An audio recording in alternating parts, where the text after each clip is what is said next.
I was entrepreneurial from a little kid. I remember talking to my mum about like my pricing strategy, and she was just like, okay, what the fuck? I had like a brand of handbags which fatefully all fell apart. I don't think I actually made any money in the end after all the refunds. So I say it was fine, it was actually kind of awful. First, let's call it the real business. That was the one where, you know, I went out and learned what a limited company was. What's this fresh bullshit? It's not a case of build it and they will come. We weren't getting to where I wanted it to be. And I was like, okay, well, what if I completely binned off this thing that I've been working on and tried to help those people? Friends and family round that can spare us like 10, 15K. The only thing that I do wish that I could have done earlier is... Here we go, we heard it here first. Strategy and Tragedy exclusive. Well, I actually have to apologise if any one of your listeners is called Colin. Full disclosure, my next guest is not only an inspirational businesswoman, but also a dear friend of mine. So this is going to make for a bit of a fun episode. Alex Pitt, welcome to the show. Oh my God, hi babes. It feels so bizarre to have such a formal introduction. Like we were out for breakfast last week. That would have been wonderful as I walked into the restaurant. Could you imagine? Every time we meet up for brunch. Here she is. I can choose my entrance music next time. That would be amazing. We'll do that next time. Okay, cool. Glad you're on board. Thanks. Well, as you can tell, we are good friends. We go way back. So this is going to be a super fun episode. So Alex, we first met a million years ago. We're not going to count how many years at this point. And we first met when you were working as a graphic designer for a fashion brand. That's right. I've known that you've always been super entrepreneurial. So when did the entrepreneurial streak start to come out? Did you have any side hustles at the time while you had the day job, just going right back to the beginning of our friendship?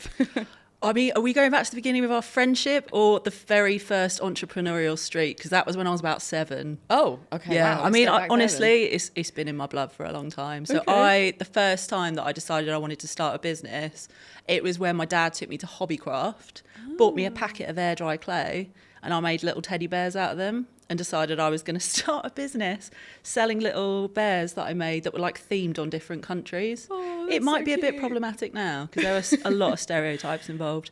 But I decided to call them Round the World Bears and they all fell apart as soon as I made them. See, this is why I need to have you on my podcast because I did not know this all of the time we've known each other. That's amazing. So you were like 7 at the time. I was 7 at the time. I was entrepreneurial from a little kid, apparently. That's so cute. I did this. I remember talking to my mum in the kitchen about like my pricing strategy and she was just like, okay, what the fuck? Yeah, I did them. They fell apart. My heart broke. But yeah, I think I've always known that I wanted to do my own thing. I think I've always been a little bit difficult to govern, I suppose.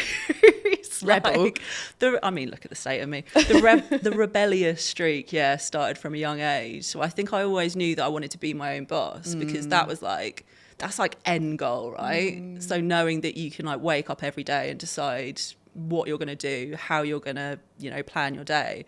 That was like true success to me.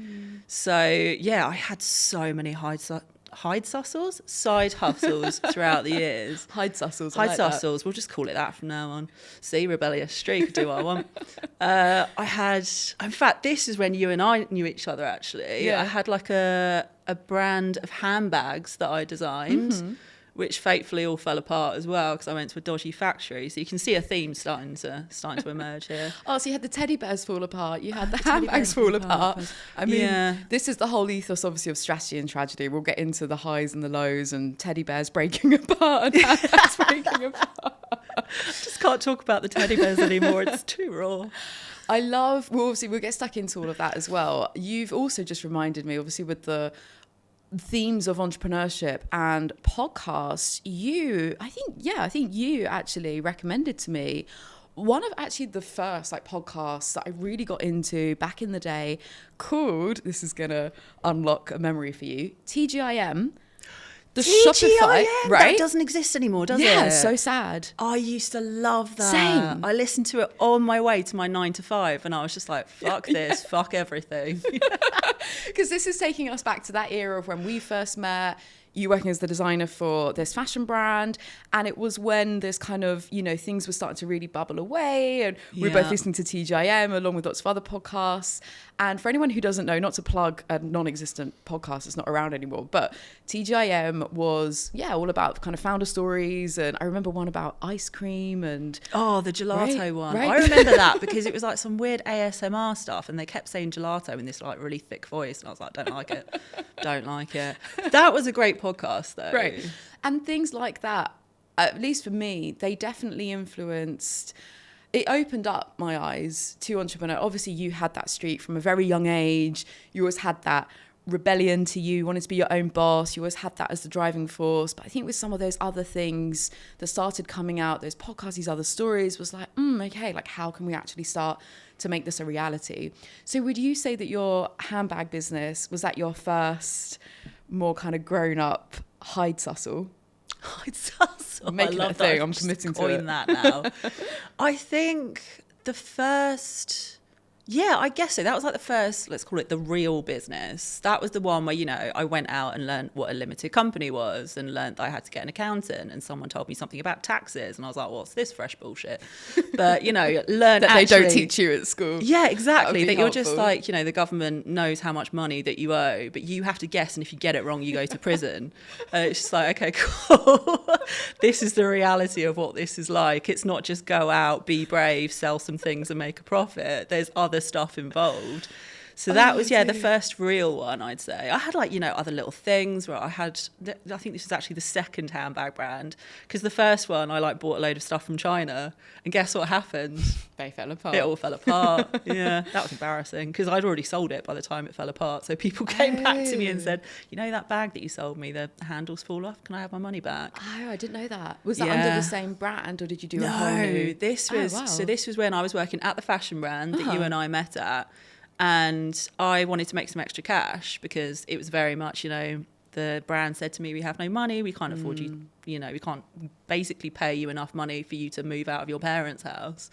So I was just like, okay, well, I need to make some extra cash. How am I going to do it? And this is the way that I decided to do it. And that, I mean, it was so much fun. I don't think I actually made any money in the end after all the refunds and shipping costs from China. Yeah, it wasn't a great idea. But, you know, I didn't know it at the time. I always went out, gave it a go, waited for everything to fall apart and then tried again. But I think I'm sure you don't beat yourself up over this anyway, but it is a common story. You do often hear that story of the first pancake, if you will, in business, where you just need to put whatever you know into action. You need to apply it into the real world. Actually, because one of my favorite quotes I bang on about is, a plan is great until you get punched in the face, right? Like you need to, as much as you can, you know, do business studies or an MBA or what you can learn or read it, books, listen to podcasts, you still need to go out there and put it into the real world. Absolutely. So you learn a lot, obviously, from that first one, which I take away from that is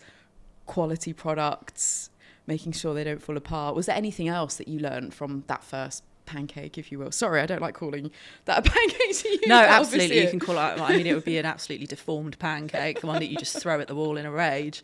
But I guess the thing that I learned was that it's not a case of build it and they will come, because it's like the whole thing, like when you learn what actual marketing is and it's just like, cool, I built this amazing thing and everyone's going to love it. You push it out into the world and it's just like tumbleweed and you're like, what the fuck? What's happened? Where is everyone? Where is the queue around my door? And then you realise that you have to put it out. You have to find your ideal clients. You have to do X, Y, and Z. And I have to say, like, even, you know, having had my most recent business for 3 years now, there's still stuff that I'm learning. There's still books that you can read. But I think that it's very much create something, put it out into the world, test it, and then tweak it and put it out again. That's the only way to do it. And I think one of the biggest mistakes I see other people make, and that I have been very guilty of in the past, is what I call procrasti-planning. So like procrastinating by sitting in the background and faffing with your website and recreating your products and, you know, spending weeks and weeks and weeks on a brand for a product you don't know if anyone's actually going to want to buy. All of this like background stuff before you just step out and say, okay, I'm just going to put it out and see what happens. Because with all the love in the world, the first pancake is going to be shit. And then you might just look at all this work that you've done and think, well, that didn't work out. And it's like, no, you just first pancake, try again, try again, try again, just keep going until it works. I think that will resonate with so many listeners, whether they feel guilty themselves. I think we've all been there, where whether it's perfection or perfectionism, fear of rejection, that procrastination gets in the way a lot. And it does take bravery to put it out there, see how people actually respond in the real world. So that was, would you actually, interesting you saying about one of the big lessons there of like constantly refining and tweaking. I feel like that's spoken about a lot in the tech world with product. Do you think the same applies, obviously coming back from, fashion, and your first businesses was selling handbags. So how do you think that still applies to like physical goods? I think it applies to everything. Like some of the products that I've been selling, if you can call them products, like service-based products, like the process with my most recent business, where we would get the kind of background of a client and what their actual company meant and what they wanted people to feel. I built a kind of framework, which was, rather than sitting and having a very stuffy strategy session, we would kind of say, okay, if your brand were an animal, what would it be? Or, think of them as a fictional character from a TV show. Who is it? And I put that into a framework and then started asking people these questions. That I would consider a product. And after I tested it a few times, I realised that there were a couple of questions that people gave answers that just meant absolutely nothing. And it was a complete waste of time. So I was like, all right, we're going to bin that off and try something else. But if I'd have just sat there for months and thought, well, I don't know how they're going to respond to this question. What if they laugh at me when I say that? What if they think that I'm unprofessional? Overthinking every single thing before you just put it out and see what happens. And I think that there's a lot of the reason why that's so difficult for people to do is it's that fear of criticism. Like, what if I put it out there and people tell me that I'm wrong, or that I'm stupid, or that I don't know what I'm doing? And then you're just like, oh God, no, hide away. And the thing to say to that, and I can say this with a lot of conviction and confidence, is number one, that usually comes from an inner critic that you have in your own mind anyway. Yep. And second, like more than anything, I think we're our own worst enemies with that sort of stuff. And then secondly, if anyone is reacting that way, which, let's be real, like maybe, I think it's also very much a reflection of their own egos and that own inner critic that they have in their minds. Yeah. And what you'll see is, I think I came across like a quote recently, I'm not going to remember it word for word, but butchering it as always, is the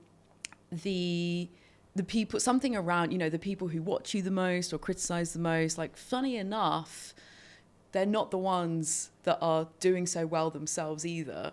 So, for example, like I get this a lot with like LinkedIn, for example. Like I'm super active on LinkedIn, do super well, but I'm aware that it can also be a bit of a cringe fest. I just move on, get past it. And the people who talk to me the most about, they last posted like 9 months ago, or whatever. Yeah. So I think just bear that in mind as like advice to any listeners as well. Like if that voice is holding you back, it's A, most likely to be mainly an inner critic of yours, and B, it's if anyone else is doing that, they've got their own issues with it. Mm-hmm. So fast forwarding, so you started out properly with these handbag kind of more physical kind of product businesses, continued your creative career, and then when was it that you went fully into your own business, where you packed in the day job and committed to your own company? When was this?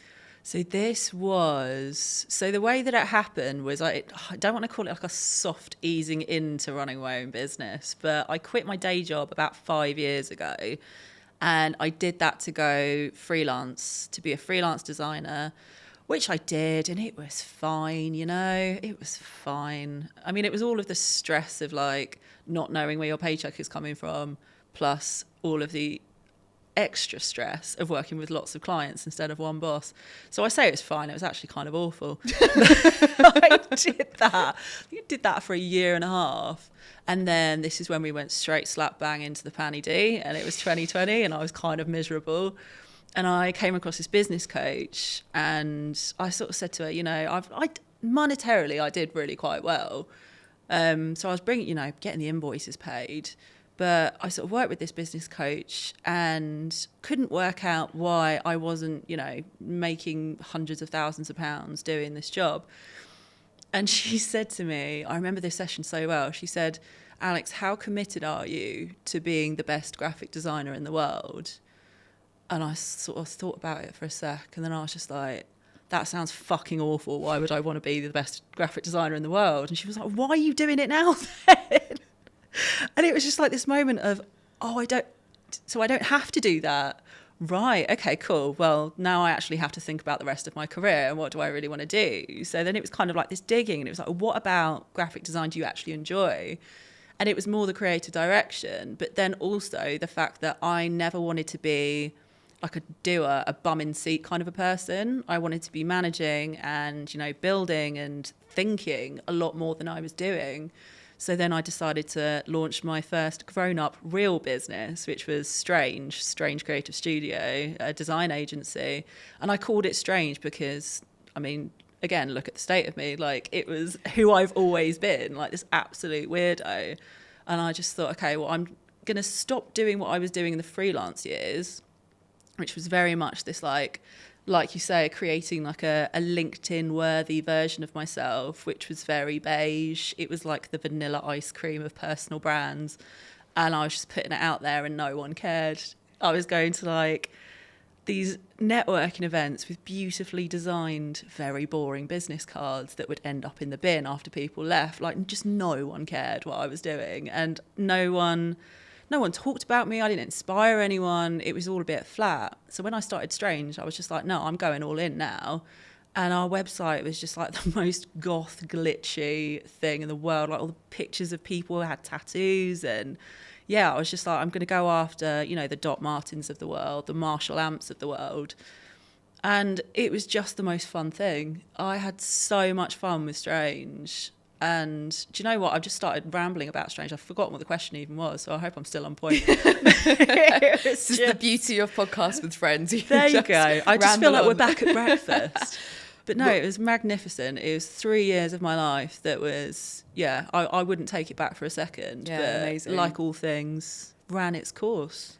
We'll get on to what followed that in a sec. But before we do, there's two main points that I want to come back to on that. I think one really interesting thing there is your point around being vanilla and being flat. And obviously we're both in the branding marketing space. I love that now you're very much, your ethos is based on being your true authentic self. So if you can talk a bit more to, the importance of that. I just feel like authenticity is such a buzzword.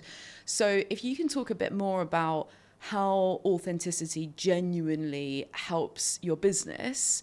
And then I wanted to come on to the business coach thing as well. So I'll just park that for a minute and we'll come back onto that.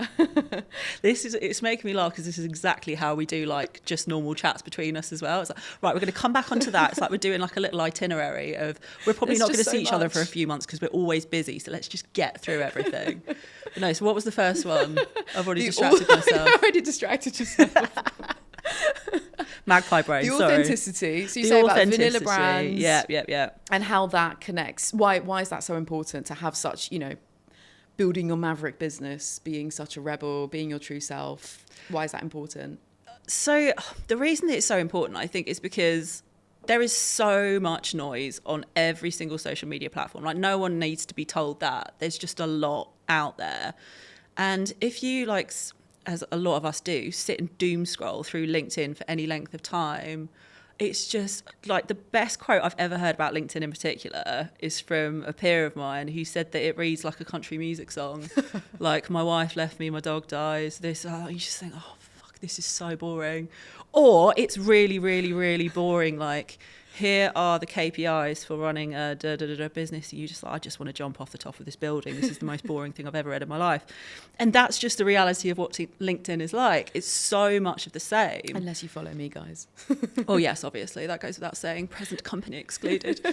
But when I started Strange, I started putting things out there. All I would do was talk about what I am interested in or like what the business was doing. And I would talk about it like I'm talking to you now, or like I was sat in a pub with a pint of neck oil chatting to my mate about what I do for a living. That version was absolute gold dust because people are doom scrolling and then they see this like goth sweary girl talking about pints and they're like, oh, thank God for that, something refreshing and something new and interesting. And it just cuts through everything.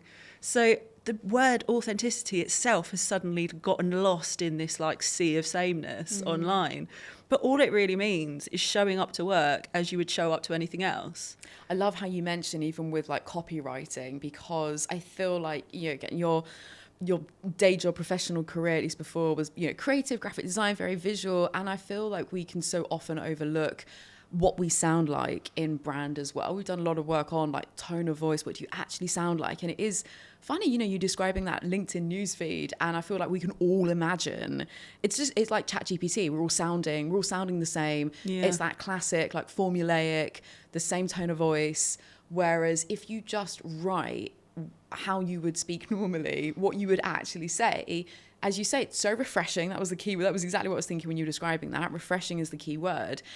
And I would actually throw out there as well, I think where business is so tough, and we'll reopen old wounds and stuff in a second as well, where business is so tough, that authenticity as well, I think helps get you through those dark days, those tougher moments, because it's, you know, I guess it's that passion that brings you through.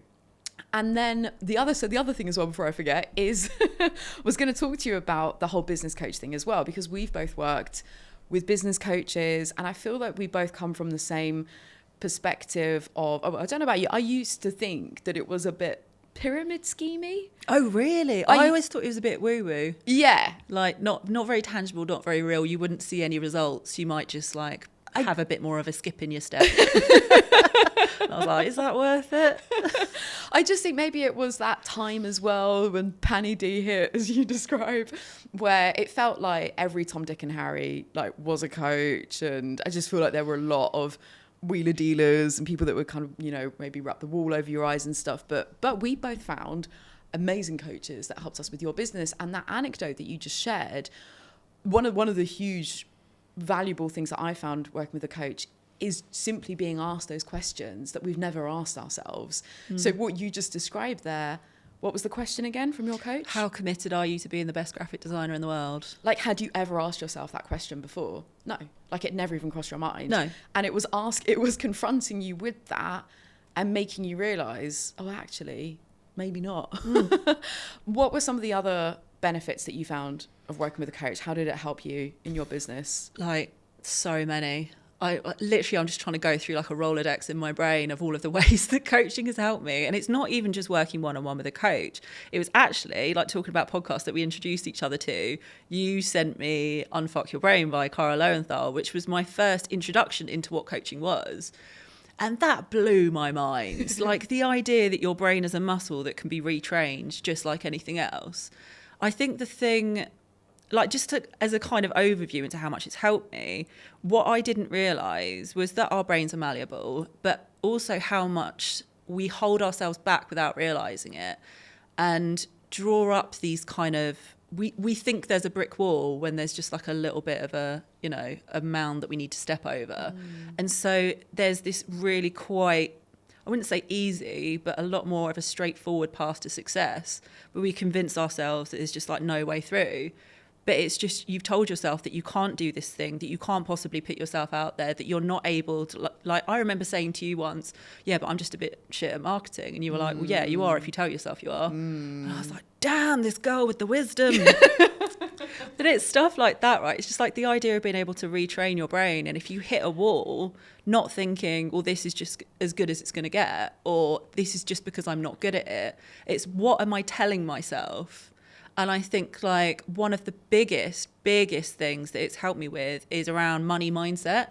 Because when I was freelancing, there were some things which I would charge like 500 quid for and be like living on ramen noodles and like not able to pay my rent, because I would write down how long it was going to take me, how much this was actually worth for me to like provide this service. I'd look at the figure and I'd want to vom on my shoes, and I was just like, absolutely not, let's just halve that and then halve it again. And then wow, it was because I attached so much worth to that figure, and I was like, no, if I try and charge that much, they're going to think that I'm greedy or that I'm taking the mick and all of these things. Whereas it just wasn't true. Like, it was just my relationship with money that was really, really not healthy. So interesting. I mean, we all know that the stuff we tell ourselves is so powerful, but applying that specifically to this money mindset topic, which I'm so happy you brought up because it's such an interesting one to get stuck into, is I'm glad that thank you for sharing some of those things that went through your mind when you put those high prices, because it could be anything, right? We can tell us, but the voice in your head that was saying, they'll think I'm greedy or whatever else, is so interesting. Quick fun fact. Did you know that the annual spend on outsourcing and hiring agencies is $900 billion this year alone? That's why I'm so proud to collaborate with 50pros.com, a new and fast-growing platform that connects highly vetted agencies with companies looking for their next marketing partner. If you've ever had to source your own agency before, then you'll know unless you've had a good referral, it can be like trying to find a needle in a haystack. That's why with 50pros.com, they provide you with a curated, vetted, no-noise directory of only the top 50 firms within 50 categories. Head to the link in the show notes, 50pros.com, and I really hope this helps you get it right with your next marketing partner. All right, let's get back to the show. I think with pricing as well, it's like there's so many different ways to slice that cake. So how did you overcome like the money mindset? And like I know for you that this kind of goes way back as well from like your upbringing, and so let's kind of share a little bit more about that and then kind of how you came over some of those limiting beliefs. I mean, exactly like you say, like it's no matter what your relationship is with money, everyone's comes back to their upbringing and the sort of stories that they were told by your parents, your guardians, or just anyone.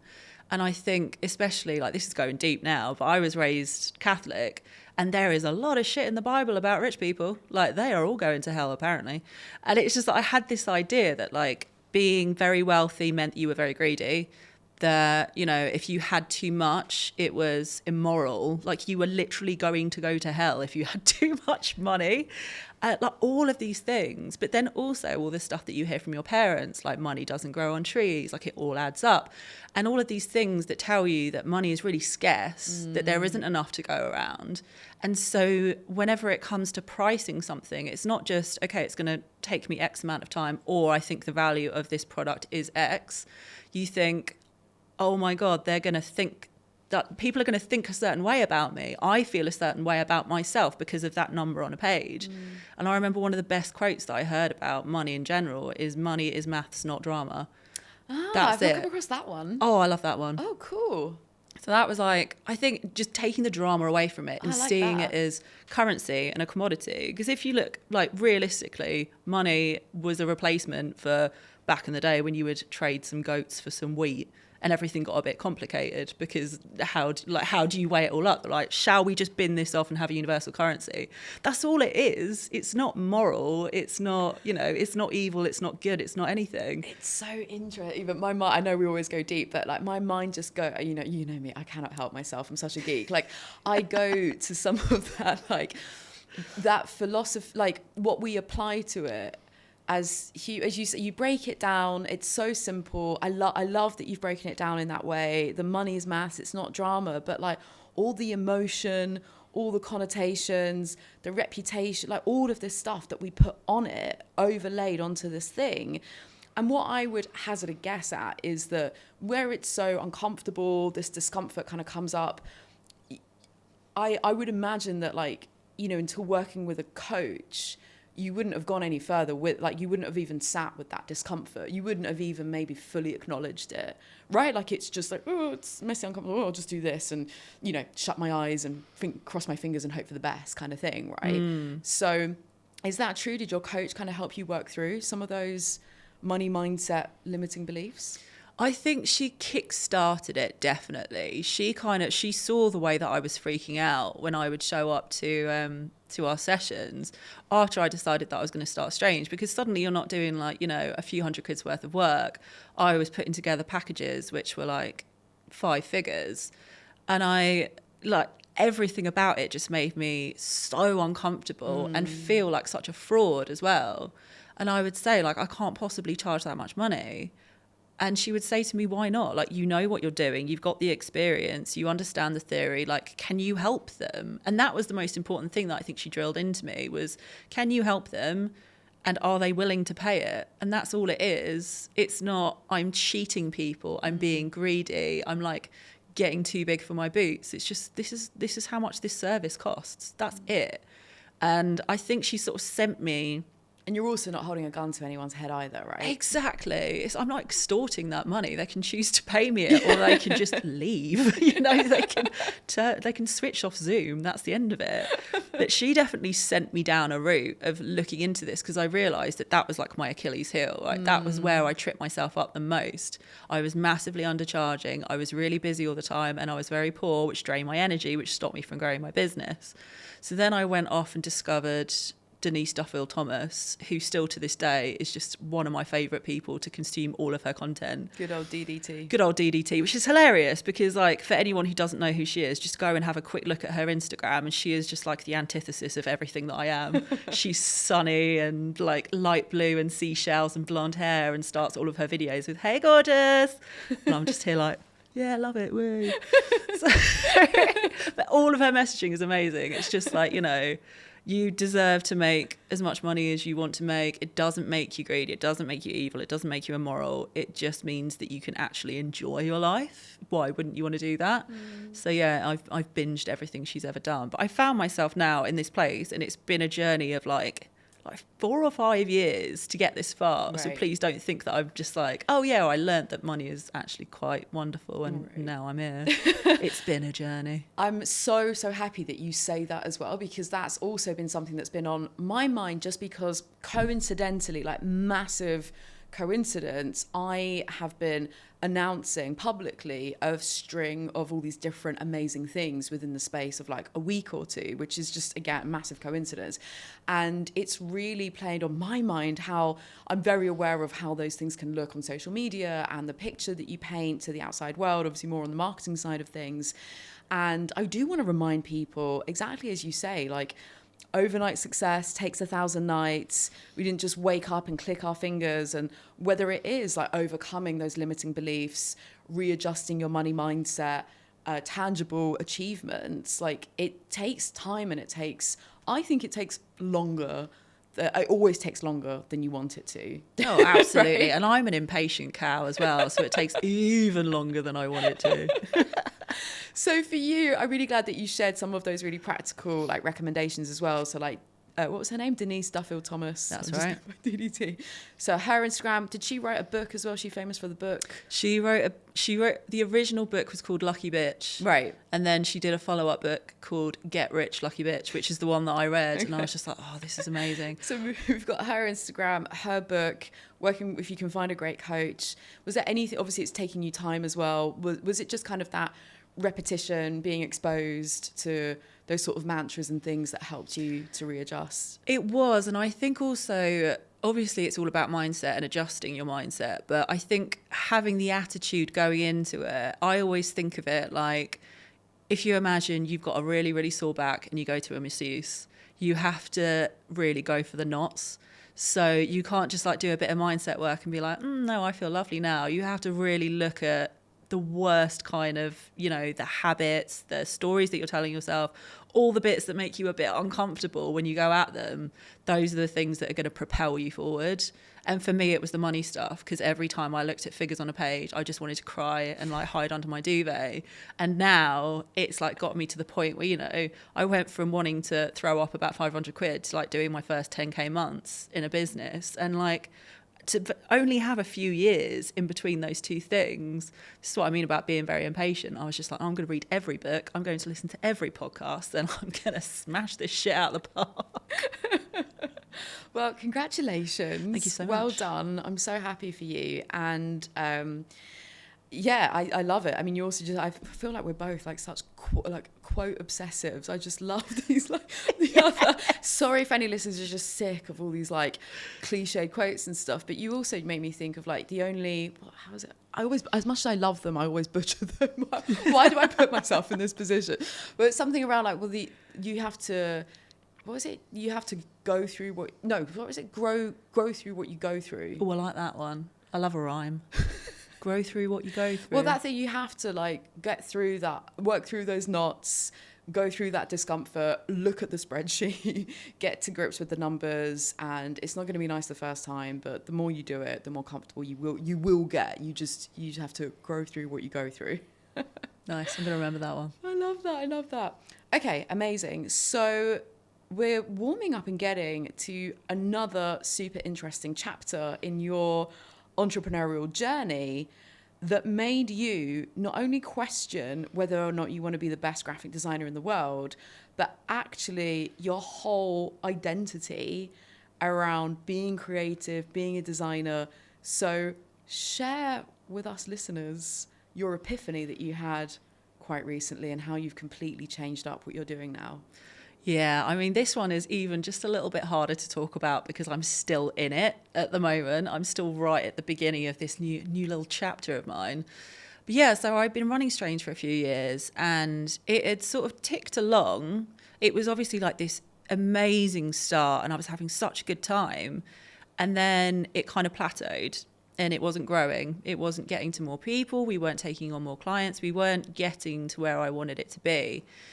And as per with everything up until this point, I wasn't immediately thinking, well, we need to do more marketing, we need to do this, that, and the other. I was just like, I know what I'm doing on all those fronts, and I'm putting myself out there to an extent, but I don't think that I'm doing everything that I can to grow this business.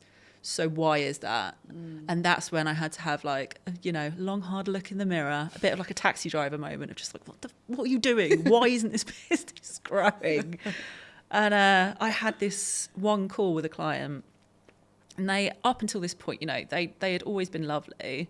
They hadn't done anything to upset me. It hadn't been like a complicated relationship or anything. And I got on this call with them, having sort of had radio silence from them for a few weeks. And we just delivered a website design. And this guy came on the call and he said to me, okay, cool. So yeah, let's just chat this through. I mean, obviously, that we really don't like anything that we've seen. And I was a bit like, okay, like it's not the first time that I've had a client say we want to go in a different direction. And I was like, okay, cool. Yeah, talk me through how do we want to change this? And he said, well, we're going after investors and this is too fun. So can you make it more corporate? And I was just like, oh yeah, there's the problem. I'm suddenly doing the complete opposite of what I wanted Strange to be, because I went through like all of the mission and values kind of assessment that you do when you first start out. And I came up with this idea, and it wasn't just for the company, it was for myself, that I wanted to help the underdogs, the mavericks, the renegades of the business world to carve out their place.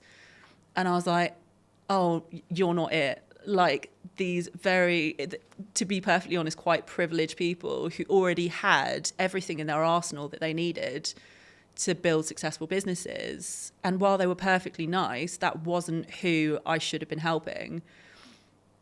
So yeah, it was like a real, like you say, an epiphany and a wake-up call. And I was like, I've been doing the wrong thing to try and get to the right kind of why, The mission was right. The way I was going about it was wrong. So I realised that I shouldn't have been running a design agency, because the only people who could afford those services weren't the kind of people that I needed to help. It was the people who hadn't started a business yet, or they were just starting out and they were really confused and lost, and they just wanted to make some more money to hang out with their kids more at the weekend instead of working all hours, or people who had a dream of starting their own business, but every single bit of information that they consumed was just full of jargon and really confused them. Or it's that really sort of sickly sweet girl boss, so she slays kind of thing. And I was like, okay, well, what if I completely binned off this thing that I've been working on for the last 3 years and tried to help those people? And so that's what I did. And it still makes me feel a little bit sick saying that out loud. So I'm just going to take this. It's good. It's a knot. I'm going to take this really profitable business and just throw that out into the ocean and start again. And so that's where I am. And I started my own podcast and I go on every week for 10, 15 minutes and I swear my tits off, as you've noticed, as you know about me from various years. Plug it on It this is one. called Build Your Maverick Business. Quick look to camera. Build Your Maverick Business. And it's obviously right at the beginning of this new little chapter, but I am working on a book. I'm working on courses, on memberships, on everything that I can to do as many low ticket things as I can to help out those people who are just trying to get their rebel empire off the ground, if you like. It's exciting. Thank you. I'm excited for you. That's the first time I've said this publicly, by the way. Here we go. We heard it here first. Strategy and Tragedy exclusive. We looked at it. You heard it here You're first. I love that. And that, definitely resonates with, again, the ethos of even just like this podcast too. The reality is that running a business is so hard, it's so difficult, and it has been so overly glamorized. And not only that, but to your point on privilege, which is so interesting, is again what you see on social media is one picture that's painted. You don't know the realities of, there may be privilege behind the closed doors there may be well-off parents. I think it's funny as well on the whole investment front where you've got the labels of like pre-seed, seed, Series A, Series B. You go, the early stage, one of the really early stage rounds is called Friends and Family round. And I remember hearing somebody on a panel actually say, like, what the hell? Like, we don't all have rich friends and family that can spare us like 10, 15K to go out and test and like live out our dreams because we want to be our own boss. So I love what you're doing. There's definitely a huge gap in the market. There's definitely a huge audience there for that. So watch this space and see what else comes of this. Build Your Maverick Business. Amazing. Thank you. Who do you look up to in terms of entrepreneurs, if any? Are there any that really inspire you? Oh, I'll tell you one person. You're glad I asked this question. Do you know what? It's anyone who I see out there who is really being themselves and not trying to paint any kind of picture or be, that veneered version of it. And there's one person who I think anyone who likes the cut of my jib will know who this is, and it's Sophia Hilton. Oh, I've not heard of her. She owns a salon and she has a business course. She is just like, if you follow her on Instagram, she's just like a sort of version of me, basically. Oh, cool. So I'm just like, I just love her. But yeah, she's got, I think, 300,000 followers, like huge following. And she talks very candidly about what it's like to run a business. Like, just as an example, she put a post up the other day that was just like, stop telling me that I'm like inconsiderate or selfish if I don't reply to your DM. There's 300,000 of you and there's one of me. So fuck off. And I was like, yes, queen. I'm surprised I've not heard of her. Should I have? Oh, do you know what? Go and follow her after this. This is immediately on my to-do There list you go. now. You are welcome. Amazing. We haven't really covered we covered a little bit of like broken handbags at the start, but obviously strategy and tragedy, the highs, the lows. I believe that some of the best lessons come from the biggest mistakes. Can you share anything that's kind of gone wrong for you that's really kind of taught you a big lesson? So when it comes to making big mistakes, like I think you know all of them because we've been friends for that many years.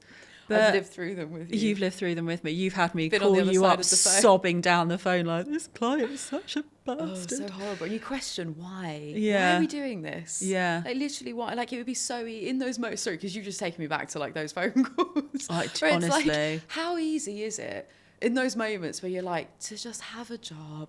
Like, you know what you're getting. You were saying before about going into, sorry, I'm like stalling until you were going back to your question. But you going back to, your early days of freelancing, you don't know where that first paycheck is going to come from. And you've got that anxiety as well as trying to do a good job, as well as market yourself. And, if you take a holiday, you're missing out from it, everything else. And you just like, and you think back, because we have both had normal jobs. And you think back to like the cushy comfort of going to someone's office. You've got your holidays allocated, what you're going to get paid at the end of every month. Yeah. And Easy. the monotony and the going to work in the dark and coming home in the dark. And then you remember that side of it. Jeff from HR coming over to chat to you about because you've taken one too many holidays or you came in 10 minutes late. I actually did. Okay, I'm stalling my own answer now. But I did a podcast episode recently called Choose Your Hard. And it was just around, like, the example that I used is that I've been trying to do, like, couch to 10K. fucking hell, that's a lot. But I went out and did my first run and it was awful. And I just like wanted to collapse in a pile on the concrete. And then a few days later realised that like walking home with my shopping was getting a little bit easier. So it's like, yeah, running out and like doing exercise is hard, but then not being able to breathe when you're coming back from Sainsbury's is also hard. So like pick your poison kind of thing. I love that. Sorry, I just realised this is my brain. 10k is in 10 kilometres, not thousands of pounds. If they had an app that was nothing to... Oh, this is yeah. what I thought. Edit that out, that's mine. At first I was like, oh, couch to 10,000 That's an pounds in my interest- mind. yeah, and then that's you an said interesting about app running. idea. I'm like, oh, 10 kilometres. Okay, we're good. You are such a true entrepreneur. But I do love you. money. Miss Capricorn here. But no, yeah, I love that actually. We're like, yeah, choose your hard. So this is it, like we both know that going and starting your own business is really difficult, and you are going to have those moments where you have to call someone and say everything is terrible, and it feels horrible, by the way, as well. I just Awful. want to like really try, like, you're just like, what the hell? Like, whether it is imposter syndrome or whatever, like, yeah, I'm just taken back to those memories of being on the phone with you. Like, what am I doing? Why why are we doing this? is this really worth the, and like, especially in a service based, like client facing business as well, you recounted a little bit of that Zoom call where they weren't happy with the work, and obviously if it's your work, you take it so even more personally and stuff as well. And those client interactions for me, even just talking about it now, like, it gives me that bellyache. Like, that for me absolutely. is the worst. Yeah. Worst. Like, it's horrible. And you're just like, I hate this. I just want to end this, or I just want to like panic and run away from it. Yeah. But then you remember, you're like, well, yeah, choose your heart. The thing is, I think and sorry, we're going off on a tangent. We're still stalling to get onto your proper answer. But I think depending on different listeners' journey into entrepreneurship, I know that you've got like the classic 16-year-old drop out from school that's never had a real job, that's always sold something, and you know, the traditional path was never for them. But where you and I, we've both again had those normal jobs, we've both had that comfort of having the paycheck at the end of the month and going into an office and you know what your job is, you do it, you clock in, you clock out. And so for me, at least, I don't know for you, but I wonder whether, like, during those really dark days and those horrible moments, it's easy, you know what it's like to have that safety and that comfort, to be like, oh, shall I just get back onto the interview treadmill again? Shall I just like, oh. I mean, I think back to it every now and then, and I remember what it felt like to go to that job every day, and I would spend every day wishing that I could be where I am now. So as much as it's horrible, I think it's like you get the extreme highs and the extreme lows running your own thing, whereas working 9 to 5, it's kind of either monotony or shit. You don't get like the thrill of making your first sale. You don't get like, you know, when you hit that monetary goal and you're like, oh my God, this is amazing. The thing is, though, I did get that. I did. Sorry, you just made me remember the first job that I worked at where we first met. I remember landing the first client for the business, which is actually, oh my God, sorry, this is more for us than any listeners here. This is full circle. So I don't know if you know this, the very first client that I won for this agency was mywardrobe.com. For any listeners... Oh, that's a throwback. TBT, throwback. For any listeners who are into like fashion, if you've heard of like Net-a-Porter, this might be a throwback for you as well. Mywardrobe.com, now no longer around. That's how we're connected, because my client there went on to be your boss at the next company. And sorry, yes, this has gone around a little bit of a tangent for me, but I remember landing that first client, and the adrenaline rush that I got was so, you just saying about there not really being kind of the highs and lows like with a job, that was a real high for me. And I was just so excited. I kid you not, and you know me well enough to know I'm like not exaggerating in the slightest here. I had to run out the door of the building, and I genuinely had to like do a lap and sprint around the building, around the block, like genuinely, because I was so pumped. I was so excited. And obviously the whole office were like pissing themselves. It was so funny. So But it was still, and this obviously is not my interview, it's yours, so I don't want to make this about me, but it was, I guess for me, that was actually that was the entrepreneurial taste that I got. I won the client for this agency, and I got a cut from it, and I was remunerated, accordingly, and I was rewarded, and then it was fine. But I think that for me, that was where it worked. That was my almost taster. That was my, like, doing the MBA for real, being in a bit more of a salesy sort of role in an agency was kind of that. But for you didn't have that huge rate. For you, it was more monotony or shit. In the 9 to 5 it was. And I think, like, I really like what you said about getting that, the taste of that life when you were still working, because for me it was all of these little side hustles that I was doing. Yeah. But especially in, like, creating a brand and coming up with the name, and then, like, designing it, and then putting a website together, and then like doing the photography and the art direction for the products, all this kind of thing.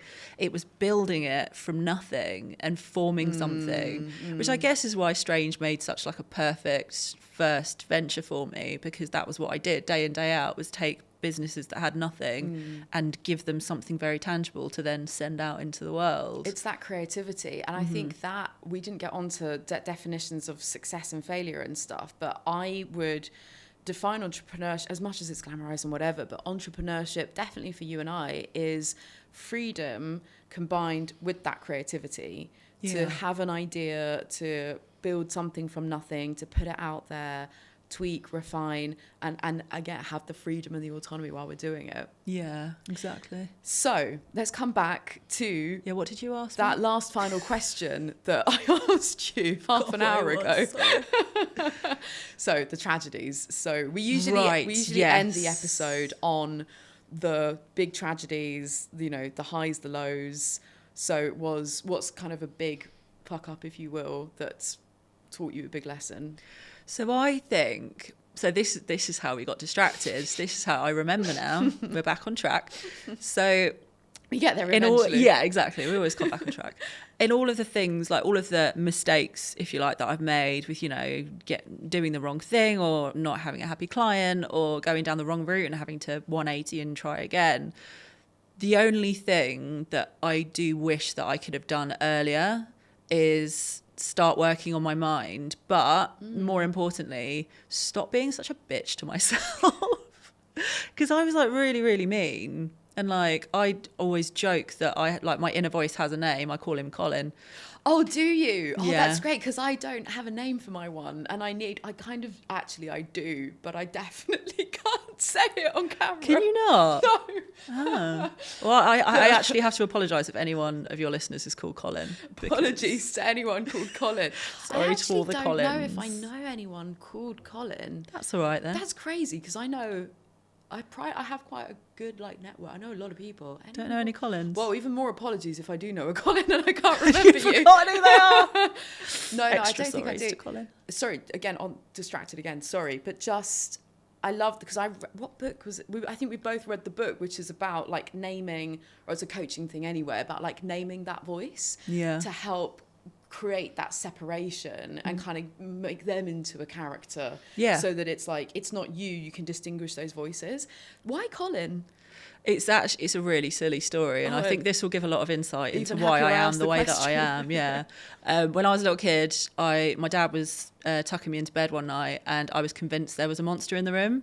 And my dad is a very whimsical character. I'm basically just small him, and like I said, like, you can't leave, there's a monster in the room. And he was just like, all right, bear with. And he actually checked. He checked in the wardrobe, he checked under the bed, he checked behind the blinds, and he was just like, I've checked, there's no monsters, you're going to be fine. And I was like, nope, don't believe you. And he was like, all right, look, there is no monster. However, if he does come back, just imagine that he's called Colin, because nothing called Colin could ever be scary. And I was just like, all right, fuck yeah. So when I came out, like, when I discovered, like, this book, it was like, name your inner voice. I was like, obviously Colin. And I, like, pictured him being like, he basically looks like a little slug in a pink cowboy hat. And, like, Now you see why I called my business strange. But my so my fiance, he's fiance, getting used to that. I can say it now. He's so on board with this that I was saying something the other night. We were in Wetherspoons, we were having our dinner, and I was like saying something quite self-doubty, and he just said, "Come here," and he like whispered in my ear. He was like, "Colin, if you fucking dare be mean to my fiance again." He picked up a packet of salt off the table and started shaking it in my ear. Like, you leave her alone now. I was like, all right, cool. So, it's a system that works for everyone. Love that. So, yes. Again, I've completely lost track. What was the question, Steph? Oh, my face. This is the Alex cheek pain. Sorry about that. that. I love it.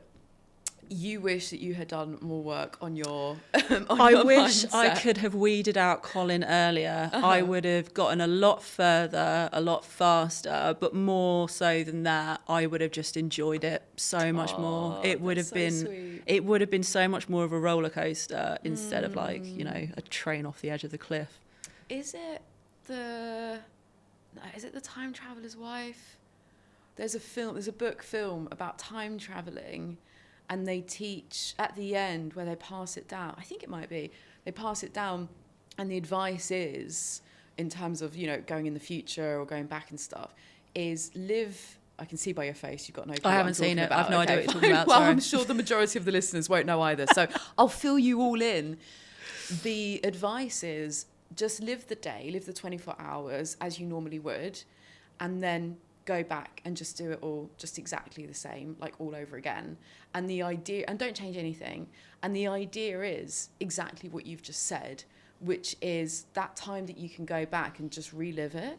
You do it without all of that anxiety and worry and stress, because like you made it, like you know how it's going to turn out, and you just get to enjoy the ride. Yeah. I love that. I like that. I love that. And I think that's a really lovely way to wrap up this episode, end on a high note. Alex, thank you so much for making our podcast dreams become a reality. We've gone from under the duvet in my bedroom. Yeah, which sounds a bit wrong. Take that. Did we actually get onto that story, or have we just thrown in the fact that I think we talked about that off camera, didn't we? But yeah. We'll leave it how there's the intrigue there for the listeners. Thank you for living out the podcast dreams. A pleasure to have you, of course. Pleasure to be here. Thanks for having me. So listen to Build Your Maverick. Build Your Maverick Business podcast. Follow me on Instagram, on LinkedIn, if you like. And look forward to some sweary ramblings with some business advice dotted in between. Sounds like a good time for me. Thank you so much for listening. Don't forget to subscribe and tune into the next episode.